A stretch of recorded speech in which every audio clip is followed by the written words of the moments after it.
우리에게 주신 하나님의 말씀은 신명기 8장 11절부터 16절 말씀입니다. 주제는 하나님의 경고라고 하는 주제로 말씀의 은혜 나누시도록 하겠습니다. 말씀 저와 같이 교독하시도록 하겠습니다. 자동차를 운전하는 사람들은 이 교차로에 이르면 이 신호가 노란색 신호등으로 바뀔 때 순간 갈등이 생기는 것 같아요. 야, 이때 정지하냐? 그대로 속도를 내고 달려가냐? 여러분 고민합니까? 저는 어떨 것 같습니까?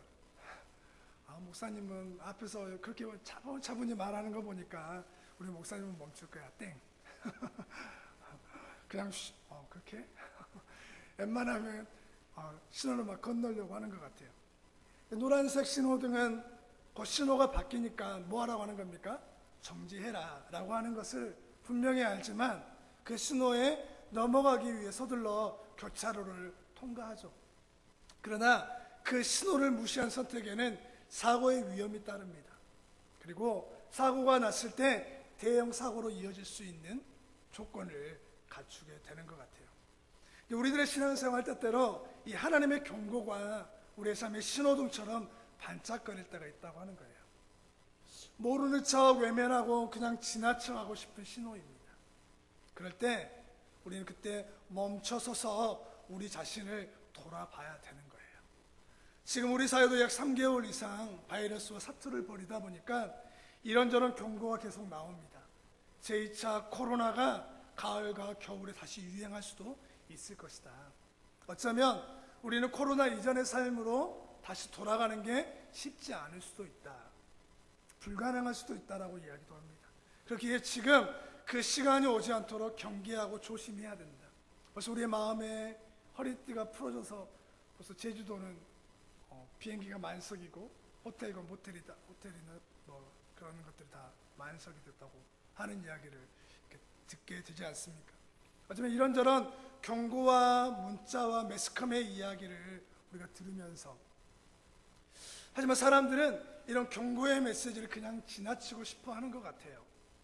그래도 설마 하는 마음으로 행동하고 다시 예전의 삶으로 돌아가 버린다면 이 경고는 현실이 되고 마는 겁니다. 경고를 들을 때 멈춰서서 그 경고가 가리키는 것이 무엇인지를 생각하고 무시하고 지나쳐서는 안 되는 것이죠. 신앙생활하는 가운데 빨간색 신호등이 켜지면 멈춰서서 우리의 삶을 돌아보는 기회로 삼아야 되는 겁니다. 우리는 이런 일상이 멈춰버리는 시간을 통해서 하나님께서 우리에게 말씀하신 신호가 지금 움직이고 아니면 속도를 내라는 신호인지 아니면 멈춰서서 기다리고 돌아보라고 하는 신호인지를 잘 분별해야 되는 것입니다. 그래야 우리 영혼이 안전하게 보호될 수 있을 줄 믿습니다. 할렐루야. 우리 앞뒤 좌우 옆 사람에게 한번 인사 한번 해보겠습니다. 우리 하나님의 경고를 잘 들읍시다. 그러면 하나님의 경고의 의미를 우리 잘 깨달읍시다. 이렇게 한번 인사 한번 나눌까요? 네. 하나님의 경고를 잘 들읍시다. 하나님의 경고의 의미를 잘 깨달읍시다. 너나 잘하세요가 아니라 내가 나한테 적용하는 겁니다. 신명기는 광야 40년을 마감하는 시간이 그때 모세가 다시 이스라엘 사람들에게 출애굽 이후 세대를 향하여서 다시 하나님의 말씀을 명하는 거예요. 신명기는 다시 말씀하신다, 다시 이야기한다라고 하는 겁니다. 이스라엘 백성은 하나님의 조상들에게 약속하신 땅에 이제 들어갈 거예요. 그곳에서 자신들이 수고하지 않는 많은 것들을 풍족하게 누리게 될 겁니다. 그러나 많은 것을 누릴수록 그들이 어떤 상태였는지 누가 그들을 인도했는지를 잊을 위험이 있었습니다. 그래서 모세는 오늘 그들에게 출애굽을 하지 않고 경험하지 않는 이 세대, 광야에서 태어난 이 세대를 향하여서 오늘 말씀을 다시 이야기해 줍니다. 그게 뭐냐면 11절 모세의 경고가 뭐냐 11절 같이 읽어보겠습니다. 시작. 내가 오늘 내게 명하는 여호와의 명령과 법도와 규례를 지키지 아니하고 내 하나님 여호와를 잊어버리지 않도록 삼갈지어다. 모세가 이스라엘 백성을 향한 경고한 메시지가 뭡니까? 누구를 잊지 마라? 여호와 하나님을 잊지 말라고 하는 겁니다. 이유가 뭘까요? 왜 이스라엘 백성은 하나님을 잊게 되고 하나님을 기억하지 못하는 삶으로 그들은 전환하면서 가나안 땅에서 살아가게 될까요? 그 12절 13절 말씀에 이렇게 이야기하면 같이 읽겠습니다. 시작. 내가 먹어서 배부르고 아름다운 집을 짓고 거주하게 되며 내 소와 양이 번성하며 내 은금이 증식되며 내 소유가 다 풍부하게 될 때에. 너희가 들어갈 가나안 땅은 이전의 광야와 같지 않다고 하는 겁니다. 광야에서는 불편한 장막이 있고 나그네와 같이 정착하는 것이 그들의 소원이었습니다. 그것에 비해 가나안 땅에는 아름다운 집을 짓고 소와 양도 많아지고 귀중품인 은과 금도 늘어나게 된다고 하는 거예요. 여기서 아름답다라고 하는 말은 히브리어로 토브라고 하는 말이에요. 그 말은 뭐냐면 기쁨, 귀중함이라고 하는 그런 단어를 뜻합니다. 그러니까 아름다운 집이란 뭐냐면 나의 욕망과 기쁨을 추구하는 대상이 뭐냐, 그 집이라고 하는 표현입니다. 그러니까 이스라엘 사람들이 가나안에 들어가서 자기 기쁨과 욕망을 추구할 대상들을 많이 얻게 되었다고 하는 이야기죠. 또 오랜 동안 떠돌아다니다 보니까 이스라엘에게 거주지, 집을 짓는다고 하는 게 얼마나 큰 소망이겠습니까? 광야에서 맨날 텐트 생활하며 추위와 더위를 피하는데 너무 힘들었기 때문에. 그래서 그들이 꿈꾸고 사모하는 것이 뭐냐면 거주, 집을 짓는 겁니다. 어떤 집입니까? 저 푸른 초원 위에 복음성가 있지 않습니까? 그림 같은 집을 짓고 사랑하는 님과 함께 짜라짠짠짠짠짠 할렐루야. 그 복음성가 모르십니까? 경주 모르는 것처럼 내가 그리가 원했던 집, 내가 꿈꿨던 삶이 이루어지니 얼마나 행복합니까? 맨날 월세방, 옥탑방, 비 오면 물새는 지하 단칸방에 살다가 집을 계약하고 돌아오던 날, 야, 정말 세상을 다 얻은 기분 아닐까요? 그 집에 소와 양과 재물이 채워집니다. 나이가 들어가면서 사회적 이추와 소유도 어느 정도 늘어나니까 야, 이제 살만하다 생각이 드는 겁니다. 그러나 인간의 위기는 어디서 오냐? 인생이 편해지고 살만하다 생각할 때 찾아오는 것 같아요. 그 편안한 상태가 지속되면 사람은 빠르게 하나님을 잊어갑니다. 배가 부르고 좋은 집에 살고 소유가 늘어나면 그 모든 것을 주신 하나님을 잊고 모든 것을 자기가 이루었다고 생각하는 교만함이 찾아오게 된다고 하는 거예요. 그래서 14절 말씀에 이렇게 경고합니다. 같이 읽겠습니다. 시작. 내 마음이 교만하여 내 하나님 여호와를 잊어버릴까 염려하노라. 여호와는 너를 애굽 땅 종되었던 집에서 이끌어 내시고. 하나님께 즐겁게 순종하는 것에 대한 반대는 뭐냐면 교만이라고 하는 거예요. 이는 종종 번영과 형통 뒤에 따라오는 사람의 성품이라고 하는 겁니다. 그래서 이 교만이라고 하는 단어는 뭐냐면 자신을 칭송하고 칭찬한다고 하는 그런 표현입니다. 그건 뭐냐면 야, 내가 아름다운 집을 지었어. 야, 내가 이 주위에 올라갔어. 야, 나는 역시 똑똑해. 역시 나는 잘해. 내가 노력해서 얻은 결과물이 이 정도야. 오랜 세월 동안 땀 흘린 후에 사업과 집과 경력과 사회적 위치와 자녀 영유, 이런 일들이 내게 이루어진 겁니다. 이런 것들이 성공으로 열매 맺을 경우 우리는 종종 정당한 자부심을 갖는 겁니다. 우리의 마음에. 어떤 자부심이요? 당당한 자부심. 내가 땀 흘려서 얻은 재물입니다. 그리고 내가 이른 아침부터 노력해서 얻은 소유물이라고 하는 거예요. 피곤과 싸우면서 때론 직장에서 쉬지 못하면서 저녁 9시에 막 서울에서 어디 겨우 출장 가서 내려오고 막 이렇게 쉬지 못하고 틈틈이 공부하고 사고 싶고 먹고 입고 싶은 거 참으면서 얻은 사회적 이슈와 영광이 아름다운 집이라고 하는 거예요. 내 자신이 볼 때 참 열심히 살았습니다. 주위 사람도 나를 보면서 너가 그렇게 살았으니까 너 지금 그렇게 살고 있는 거야 라고 인정해 주는 것 같습니다. 그런데 이런 자부심이 그 사람을 교만하게 해서 이 모든 것들이 내 노력의 결과물이라고 한다는 거예요. 이 사실을 안 모세는 이스라엘 백성을 향해 경고하고 있는 겁니다. 야, 조심하고 주의하고 너 자신을 지켜서 너희가 가나안 땅에 들어가게 되면 배부르고 편해지게 되면 하나님을 잃어버릴 수 있는데 결코 그래서는 안 된다고 하는 거예요. 모세는 결코 잊어서는 안 될 그 하나님을 이야기하고 말합니다. 우리가 잊지 말아야 할 하나님은 어떤 하나님입니까? 여러분은 여러분에게 베풀어 주신, 은혜를 베풀어 주신 그 하나님은 어떤 하나님이십니까? 14절에 보니까 너를 예굽 땅에서 뭐 했던? 종되었던 집에서 이끌어내신 하나님을 잊지 말라고 하는 겁니다. 그래서 우리가 잊지 말아야 할 하나님은 뭐냐면 같이 한번 해볼까요? 시작. 첫째, 구원하시는 하나님입니다. 내가 어떤 자리에서 구원을 받았고 구원받을 자격과 조건이 되었기 때문에 구원받는 존재는 이 세상에 없지 않습니까? 우리가 예수 그리스도의 십자가의 생을 통해 구원을 얻게 된 그 구원받음을 잊지 말라고 오늘 성경은 이야기하고 있는 겁니다. 둘째 뭐냐면 광야에서 너를 지키시고 인도하시고 물이 없을 때 단단한 반석에서 물을 내셨던 하나님을 기억하라고 하는 거예요. 그래서 모세는 인도하신 하나님을 잊지 말라고 하는 겁니다. 우리 15절 같이 한번 읽어볼까요? 시작. 너를 인도하여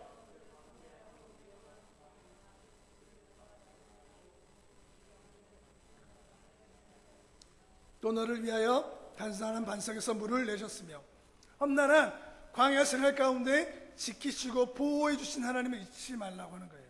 문제가 있을 때 해결해 주시고 답이 없어 보일 때 환경을 열어주시고 이 결과물이 나오면 안 되는데 이렇게 문제가 해결되면 안 되는데 라고 주님께 매달리며 기도하며 하나님 앞에 구할 때 응답을 주셨던 그 하나님을 뭐 하지 말라는 겁니까? 잊지 말라고 하는 거예요. 여러분 이런 하나님을 체험한 것들이 우리에게 있지 않습니까? 세 번째 잊지 말아야 할 하나님은 뭐냐면 같이 한번 읽어볼까요? 시작. 신실하신 하나님입니다. 우리 말씀 16절 같이 읽어볼게요. 시작. 내 조상들도 알지 못하던 만나를 광야에서 내게 먹이셨나니 이는 다 너를 낮추시며 너를 시험하사 마침내 내게 복을 주려 하심이었느니라. 먹을 것이 없을 때 40년 동안 단 하루도 빠짐없이 아침마다 만나를 내려주신 하나님을 잊지 말라고 하는 거예요. 만나는 하나님의 신실하심에 대한 증거입니다. 그리고 우리와 함께 하심에 대한 보증과 같은, 단순히 먹는 음식 이상이라고 하는 거예요. 아침마다 백성들은 하늘에서 떨어지는 만나를 자신의 바구니에 담으면서 이렇게 생각한 겁니다. 야, 하나님이 오늘도 나를 사랑하시는구나. 오늘도 하나님이 나를 긍휼히 여겨주셔서 이 물도 없고 먹을 것도 없는 광야에서 나를 지키시고 인도하시고 보호하여 주시는구나라고 생각하며 하나님의 사랑을 느꼈던 것이 만나라고 하는 겁니다. 자신들의 눈에 보이지 않고 볼 수 없지만 하나님은 여전히 나와 함께 하신다. 나의 필요로 하시고 내가 어디를 향해 가야 하는지 아시는 하나님께서 나와 함께 하신다고 하는 그 사실을 보증으로 보여주시는 것이 뭐였냐면 만나였다고 하는 겁니다. 그렇기에 이스라엘 백성은 가나안 땅에 들어가 풍요해지고 편안해져도 그들은 이 하나님을 잊어서는 안 됩니다. 배가 불러와도 좋은 집을 건축해 살고 은과 금이 갑절로 늘어나도 나에게 구원을 베풀어 주신 하나님, 광야에서 뱀과 정갈, 목마름과 갈증을 해결해 주셨던 나의 필요를 하시고 공급해 주신 하나님을 절대 잊어서는 안 됩니다. 사랑하는 여러분, 여러분의 삶에 풍요와 편안한 삶이 여러분에게 있습니까? 여러분 소유가 늘어나고 언제든지 나의 필요를 채워줄 수 있는 물질이 여러분의 통장의 잔고에 남아 있습니까? 감사할 일입니다. 하지만 너무 이것들에 취해 하나님을 잊어버린 일이 없도록 경계하며 우리 자신을 돌아보면 참 좋겠습니다. 할렐루야. 그렇다면 하나님을 잊지 않고 산다고 하는 것은 여러분 어떤 의미입니까? 우리가 하나님을 잊지 않고 산다. 하나님을 기억하며 산다고 하는 것은 어떤 의미입니까? 하나님을 기억하며 살고 또 하나님을 잊지 않고 사는 사람에게 주어진 열매, 그게 뭐냐면 모든 것을 하나님의 은혜로 받는다고 하는 겁니다. 모든 삶이 하나님의 은혜였다고 고백한다고 하는 거예요. 우리 좀 길지만 17절 18절 같이 한번 읽어보겠습니다. 시작. 그러나 내가 내 마음에 이르기를 내 능력과 내 손의 힘으로 내가 이 재물을 얻었다 말할 것이라. 내 하나님 여호와를 기억하라. 그가 내게 재물을 얻을 능력을 주셨습니다. 이같이 하심은 내 재물 얻을 능력을 누가 주셨다고요? 누가 주셨습니까? 좋은 집을 얻게 하시고 은과 금을 2배로 늘게 하시는 분이 하나님이시다고 하는 겁니다. 그래서 우리에게 재물이 늘고 삶의 풍요가 찾아오고 어제보다 나은 오늘이 되었다면 착각하지 말고 기억해야 할 것은 뭐냐면, 야, 이건 내 힘이야, 이건 내 노력이야, 이건 내가 이룬 내 결과물이야 라고 이렇게 생각하지 말고 하나님이 나에게 재물을 얻은 능력을 주신 거였지. 그러므로 나에게 근과 소와 양이 증가되어지고 점점 더 무언가 잘 되어 간다면 절대적으로 무엇 하라고 하는 거냐면 이것이 다 하나님의 은혜입니다. 할렐루야. 이렇게 고백하는 삶을 산다고 하는 거예요. 하나님을 잊지 않고 사는 사람들, 하나님께서 정말 나를 인도하시고 이끄시고 광야에서 먹을 것과 입을 것을 주신 하나님을 잊지 않고 사는 사람들의 고백이 뭐냐? 이건 다 하나님의 은혜입니다. 하나님께서 내 삶을 이루셨습니다. 한번 해볼까요? 하나님께서 내 삶을 이루셨습니다. 제가 한 게 아닙니다. 저의 재주가 아닙니다. 다 하나님이 하셨습니다. 목소리가 점점 줄어들지 않는 거죠. 다 하나님께서 재물을 얻고 좋은 직장과 가정, 삶의 자리를 주셨기 때문입니다. 은혜로 하나님이 내게 허락하여 주셨습니다 라고 이렇게 고백하는 사람들이 하나님을 잊지 않고 사는 사람들이 맺는 열매라고 하는 것입니다. 두 번째, 정말 하나님을 잊지 않고 사는 사람들은 어떤 열매를 맺습니까? 같이 한번 해볼까요? 시작. 하나님만을 예배합니다. 우리 19절 말씀 같이 읽어볼까요? 시작. 내가 만일 내 하나님 여호와를 잊어버리고 다른 신들을 따라 그들을 섬기며 그들에게 절하면 내가 너에게 증거하노니 너희가 반드시 멸망할 것이라. 내 하나님을 잊어버리고 다른 신을 따라 그들을 섬기면, 이 섬긴다라고 하는 말은 예배한다고 하는 말입니다. 좀 듣기 불편할 수 있는 말씀입니다. 멸망이래요. 반드시 멸망할 것이다. 근데 이것을 뒤집으면 하나님의 뜻이 우리에게 보여요. 우리의 모든 순간 하나님이 나를 구원하셨고 인도하시고 보호하셨다고 하는 사실을 잊지 않고 기억하는 사람들은 하나님을 어떻게 하냐? 하나님을 예배하며 하나님을 절대 배신하지 않는다고 하는 것입니다. 하나님을 예배합니다. 하나님만을 섬기고 찬양한다고 하는 거예요. 그렇기 때문에 오늘 이 자리에 우리가 하나님께 나와 예배하는 겁니다. 이스라엘 민족이 갖는 고대 세계관의 기초가 있어요. 이스라엘 사람들은. 그들은 전쟁의 신은 누구냐면 여호와라고 하는 신으로 생각을 했습니다. 그래서 광야와 애굽에서 자신들을 지키시고 보호하시는 능력의 하나님이 여호와 하나님이었습니다. 그런데 그들이 가나안 땅에 들어가면 이제 풍요와 다산과 비를 내려주는 신을 바알이라고 믿었던 거예요. 여호와는 곧 바알 신과 동일하게 생각을 해버린 거예요. 그래서 그들은 가나안 땅에 정착하고 집을 짓고 농사를 지으려면 이제는 애굽에서 종되었을 때 우리를 자유케 했던 여호와 신이 필요한 게 아니라 누가 필요하냐면 풍요와 다산을 주는 바알 신이 자기에게 필요한 거예요. 그래서 하나님보다 자신의 목적을 이루어지고 풍요를 줄 가나안 신들이 그들에게 더 중요하게 다가온 겁니다. 그래서 결국 자신들의 유익을 위해 여호와를 잊어버리고 다른 신을 섬기며 예배하게 되었다고 하는 거예요. 그래서 모세는 이야기하는 거예요. 여호와 하나님만을 예배하며 섬기라고 하는 겁니다. 어쩌면 지금도 마찬가지입니다. 여러분, 물질이 신이 된 시대 아닙니까? 쾌락과 즐거움을 얻을 수 있다면 무엇이든 예배하며 섬길 수 있는 시대가 지금 이 시대인 것 같아요. 쉼과 여행, 편리함과 취미생활을 하는데 만약 예배와 교회 생활이 나를 가로막고 방해한다면 우리는 과감히 그 신앙을 버리고 멈춰서 버릴 수 있는 시대를 우리는 살아가고 있다고 하는 겁니다.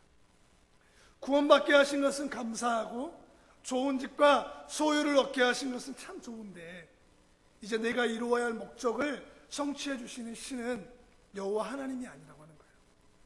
물질과 쉼과 여행, 편리함과 취미생활을 이루어질 우리는 다른 신이 필요한 겁니다.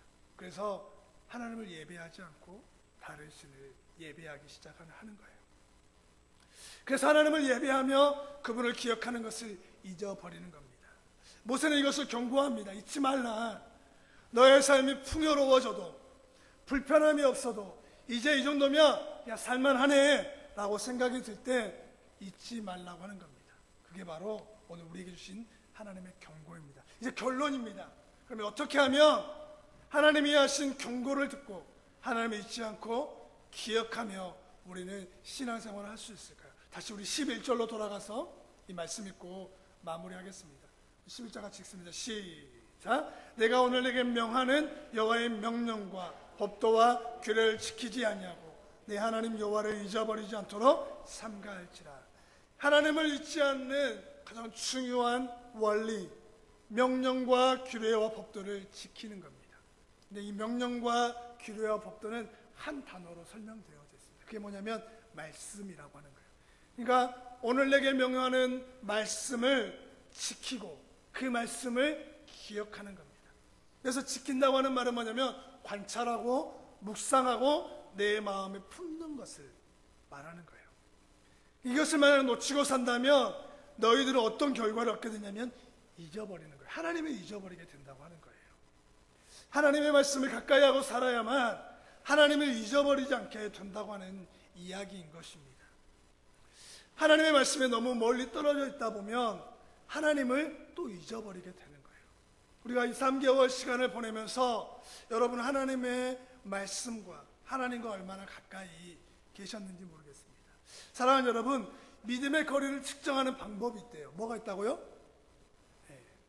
그래서 옆에 분에게 한번 물어봐 주세요. 당신은 믿음이 좋습니까? 라고 한번 물어봐 주실랍니까? 네. 좋습니까?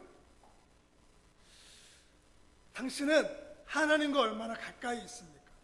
여러분은 하나님과 얼마나 가까이 계신 것 같아요? 하늘이 높고 땅이 이곳이니까 하늘과 땅만큼 멀고 계신가요? 동과 서가 먼 만큼 하나님과 그렇게 멀고 있었나요? 하나님과 거리, 나를 측정하는 방법이 있는데 뭐냐면 한번 해볼까요? 말씀과의 거리가 하나님과의 거리입니다. 즉 믿음의 거리는 말씀과의 거리라고 하는 거예요. 그래서 내가 믿음이 좋다 그러면 여러분은 그렇게 자 내가 믿음이 좋다 그러면 여러분 대답해 주십시오. 자, 믿음이 좋다 그럼 여러분 대답해 주시라고. 뭐라고 대답할 건가? 나는 믿음이 좋습니다. 그러면 여러분이 대답해 주세요. 나는 믿음이 좋습니다. 운명력이 떨어지면 안 되는데 큰일 납니다. 그래요. 나는 말씀이 좋습니다. 말씀과 가깝습니다. 나는 말씀을 묵상합니다. 나는 하나님과 가깝습니다. 물어보겠습니다. 나는 하나님과 가깝습니다. 네, 할렐루야. 나는 말씀과 가깝습니다. 끝나야 되는데 못 끝내겠네. 말씀과 멀어지면 믿음 생활 실패한다고 하는 거예요. 말씀과 멀어지면 자신이 이룬 삶에 집중합니다. 그리고 자신이 이루어야 할 삶의 시선을 고정합니다. 더 열심히 더 풍성하게 살기 위해 최선을 다합니다. 그런데 그 풍성함과 최선을 위해 살다 보니까 무엇을 잊어버리냐면 하나님을 잊어버립니다. 그 삶에 재물을 얻게 하신 하나님, 위치와 소유를 얻게 하신 하나님, 아름다운 가정과 자녀와 배우자를 주신 하나님, 그 마음에 멀어지니까, 하나님이 멀어지니까, 없어지니까 그 교만이 우리의 마음에 조금씩 싹이 틔워집니다. 내가 한 것이 아닌데, 내 노력이 아닌데 하나님은 보이지 않고 이제 내가 보이기 시작한다고 하는 거예요. 말씀을 맺으면서 하나님은 우리에게 경고하십니다. 나를 잊지 말라고. 지금 하나님을 잊어버리고 사는 이들을 향해 하나님은 너의 삶에 노란색 신호등이 켜져 있으니 이제 하나님을 잊고 살아가는 그 삶을 멈추라고 말씀하십니다. 할렐루야. 방향을 전환해서 가던 길로 가면 반드시 멸망할 것이니 경고의 신호를 잘 분별해서 돌이키라고 말씀하십니다. 만약 하나님을 잊어버리면 반드시 나의 목적을 이루어줄 대상을 찾게 된다고 하는 것입니다. 여러분, 코로나로 인해 멈춰버린 하나님의 말씀을 가까이 하는 삶이 여러분에게 있습니까? 바이러스가 주는 두려움으로 인해 믿음을 지키는 그 길에 방해가 되는 여러분의 삶에 무엇이 있습니까? 혹 명령과 규례, 법도인 성경책과 그의 말씀을 묵상하고 있는 그 일을 혹시 중단하고 계시지는 않습니까? 여러분, 지금은 모릅니다. 하지만 하나님의 경고의 신호를 무시하고 내가 원하고 바라는 육신의 욕망을 따라 계속 달리면 사고의 위험이 더 커진다는 것을 기억하시고, 오늘 하나님을 잊지 마시고 재물 얻을 능력과 내가 일할 사회적 이치를 주시고 아름다운 집과 가정을 이루게 하신 하나님만을 어떤 상황과 환경에도 온전히 섬김에 예비하는 귀한 가족들, 또 성도님 되시기를 주님의 이름으로 축복합니다. 우리 이 찬양 부르시고 말씀 마무리하도록 하겠습니다. 은혜 아니면 우리 함께 일어나셔서 찬양 드리겠습니다.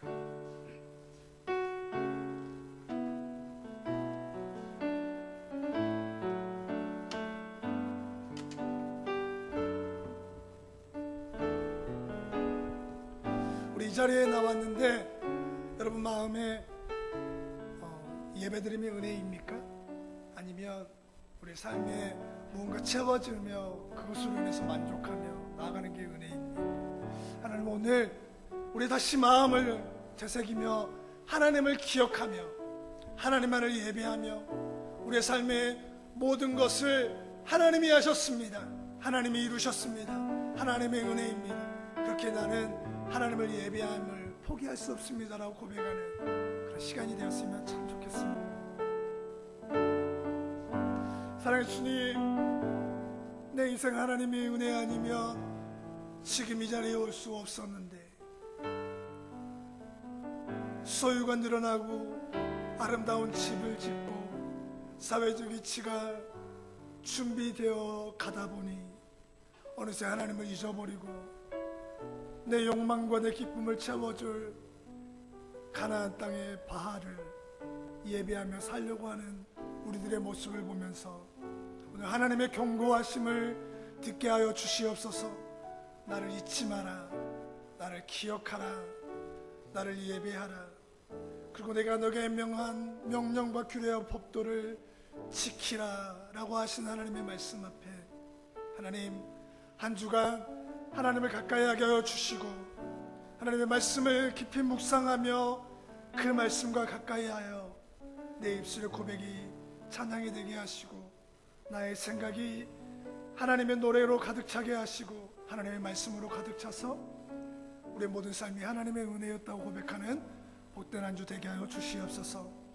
이제는 우리 주 예수 그리스도의 은혜와 아버지 하나님의 극진하신 사랑과 성령님의 충만케 하시고 깨닫게 해주시는 은혜를 따라 하나님의 경고하심 앞에 하나님을 잊지 않고 하나님을 예배하며 하나님만을 섬기겠습니다라고 결단하는 우리 역신교회의 가족들 위해, 돌아가는 발걸음 위에, 또 가정에서 예배하는 예배자들 위해 이제로부터 영원토록 함께하여 주시기를 간절히 축원하옵나이다.